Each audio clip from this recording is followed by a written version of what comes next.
Good afternoon. This is Mark Pifer for Pifer's podcast. For this week, we're at Allegheny High School talking Allegheny boys basketball.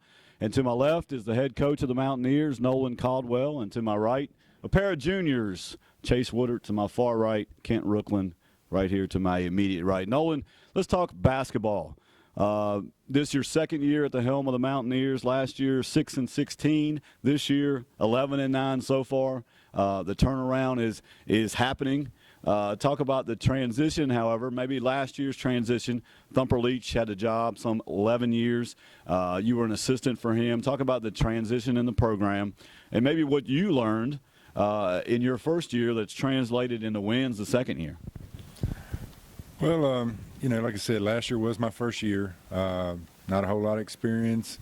Kind of had to learn as I went. And it was rough. Like Coach Leach told me, you can't ever experience it until you sit in that seat. This year, we felt like we've been more prepared. Myself, my assistant coach, Jay Easton, who's a great help. I can't give him enough credit. But like I said, these kids. Last year, we struggled to get kids in the gym and to put in the work. This off season, we doubled our numbers. We had a great summer and then fall. Same thing. Twice a week in the mornings lifting weights. We was in a league over at Spectrum Tuesday nights, so we had a really good, and it's translated into the wins. I mean, I'm a firm believer you've got to put in the hard work to get the results, and I'm glad that we are getting results this year for the kids to see that and to for this program to take another step. And it's probably a two-way street. You used to getting in that seat where you make all the decisions, and then your kids, your players, learning to take that direction from a different voice. I know as an assistant, you still have input, but when it comes down to this or that, the head coach has the call, and maybe them having some time to adjust to that too. Oh yeah, I mean, last year we had a lot of seniors.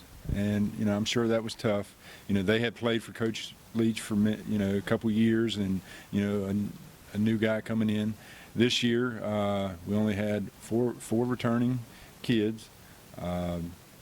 So, the kids that come up from the JV, this is their first year working with me, just like, Chase. And, it has been a really good year. We're hoping to, we're not done yet. We got some more work. We're working hard to try to get into that region. That's been our goal all along, and it's still achievable. So, like I said, we're hoping to finish the year strong. The Mountaineers are playing tonight. We're taping this on Friday. The Mountaineers playing host to William Byrd tonight, and then they finish the regular season on Tuesday at home against William Fleming. Let's talk to some players here. First, Chase Woodard to my far right. Chase had a great game the other night at Stanton River. The Mountaineers have won 2 games already this week, defeating the Golden Eagles on Tuesday and beating Rockbridge last night. But on Tuesday night, Chase 11 points, 9 assists, 8 rebounds, 6 steals. He got a drink for a teammate and sold 2 boxes of popcorn. Not really, but hey, I knew you could have done it. Chase, talk about that game especially on Tuesday night, Stanton River, and it seemed to be a really good night for you as an individual, which led to a team win. Yes, sir. It was a really good game for me, but it was a great win, great team win, and I'm just thankful that God gave me the opportunity to play the game that I love. Yep. Talk about the off-season work. You're a full-time 12-month basketball player. I know there's people on your team that are football players and baseball players, but you're a full 12-month basketball player. Talk about the commitment it takes to be in the gym a couple days a week, 3 days a week, and to play the fall league and to try to hone your skills to be better during the season. It's tough. It's really tough waking up early in the morning, getting into the gym. But if you love what you're doing, then you should be able to keep going. And I really love what I'm doing, so I'm gonna keep playing. And Kent Rookland to my immediate right. Kent, I kind of joke that he's one of those kids that when the Roanoke schools come over here, they're going to say, when is that kid going to graduate? He's a freshman. He was a freshman on the baseball varsity team. He was a freshman on the basketball varsity team. Tell me about the transition to the varsity level. And you have to feel pretty much comfortable now playing on a varsity team for Coach Rice as a baseball player and for Coach Caldwell here as a basketball player? Well, in basketball, it was a really big jump going from middle school basketball to varsity basketball. I wasn't really ready for it my freshman year, and I got comfortable towards the end of last year. And now I'm really comfortable this year. And in baseball, my freshman year, I wasn't ready for the varsity level either, but I got really comfortable my sophomore year, like right off the bat, and then I'll be really comfortable this year. Nolan, talk about last night's game. You beat Rockbridge over at Rockbridge, and this was a nice road win.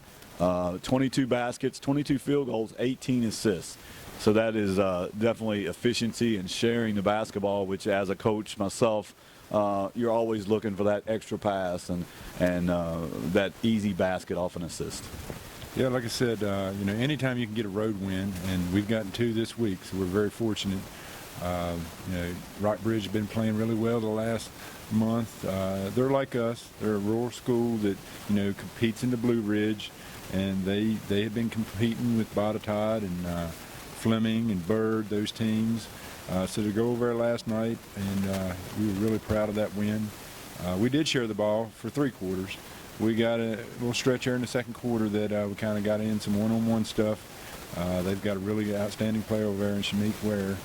And then we talked about it at halftime, and we come out and we had a great third quarter. We were down most of the third quarter, made a run late, 13-2 run to end the quarter, and I think we knocked down 5 threes that quarter.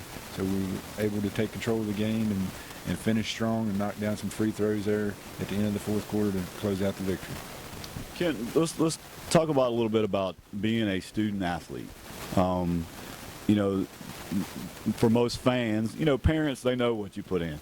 But for a fan, just comes to games just to watch you guys play. They probably don't understand that the work that goes into it. They see you at a game, and they see you for an hour and a half playing a game, and they probably don't understand that you got up at 6 a.m. for weight room, or you played summer ball. Talk about the commitment it takes to be a student athlete, to keep up the studies, and to be successful in that role. It was a huge commitment. Well, only thing the fans get to see is our games. They don't get to see our open gyms and our morning weight rooms and all our workouts and everything, and us in the classroom. I was always taught grades come first and everything, and we don't get to play if our grades are bad. So, right. Chase, add to that. For the everyday fan, it's not something that that they realize. Maybe the work that goes on. It's not only a college athlete that puts in work, but high school athletics now is so competitive that it takes a lot of hard work if you want to be successful. Like he said, we were taught grades come first, and if you're not doing what you're supposed to do in the classroom, you can't do what you do on the court. So it takes a lot having to come home from a late game, maybe 12 o'clock, and then having to study for a test first block in the morning. Right. So, you just have to really put your mind to it if you want to do what you want to do. Nolan, we're talking about programs. There's a difference between being a coach and building a program, and I know that's what your goal is, and you're well on your way to doing it. But talk about the whole mindset of again, the layman person out there doesn't realize the work that goes on into building a program, and talk about that maybe, and certainly it makes it worthwhile in what you do. It is. Like I said, it wasn't that I had to come in here and try to, Coach Leach was a great coach. He's a great friend of mine. But also, Coach Leach has some great players that played for him. Everybody knows the numbers that we're losing in our school. We're not nearly as big as what we used to be. So we've got to get creative. We've got to work hard in the off season. We started here this year an AAU program. We started off with 2 teams, 4th and 5th grade. We're looking to double that next year, and it'll be a few years before we see that here at the high school. But it's a start, and like I said, the 8th graders coming up next year. This spring, hopefully we get them, the ones that don't play spring sports, we can get them in the gym and start working hard and be able to compete with these Roanoke County teams. And that too, not only are you competing against schools that are bigger than you're competing against schools that have kids that can pretty much get to the gym in 5 minutes or less. And you got some kids that probably takes 30 minutes to get to the gym. It's a real difference and a real disadvantage that you got to fight every day. Oh yeah, and especially in the winter. When we have storms like we just had a couple weeks ago, and our kids are out of school for a couple days, and we don't practice for 5 days. Those kids that live in Roanoke, they've got a lot of opportunities they can go and get to a gym. And we struggle for gym space around here. I mean, even on sunny days, sometimes it's hard to get in a gym. So, like I said, it is a struggle for the kids in our area, but life's not easy. That's for sure. That's right. February 15th is the day we're all looking at. It's the first round of the conference tournaments. Circle that date on your calendar. Come out and support the team of your choice. Allegheny will likely have a pair of home games on the 15th. The girls program and the boys program are looking to host a game in the Conference 31 tournament. The Conference 45 tournament also starts on that Monday. Covington's boys team will be at home. Covington's girls team right now on the bubble, looking to get a home game in the first round of the conference tournament, while Bath County will be on the road in both boys and girls. Conference wrestling tournaments are going on this Saturday. The Conference 31 championships at Stanton River, and the sub-region for Covington wrestling is at Perry McClure on Saturday. Tonight, Conference 31 swimming is at Lexington, and next Saturday, Conference 31 indoor track will be at Heritage High School. Again, thanks to Nolan Caldwell, to Chase Woodard, to Kent Rooklyn for taking some time out of their day. Good luck to you guys tonight. Next week, we'll have a different podcast. We'll preview the conference tournaments. Until then, I'm Mark Pifer, sports editor of the Virginian Review. Have a good day.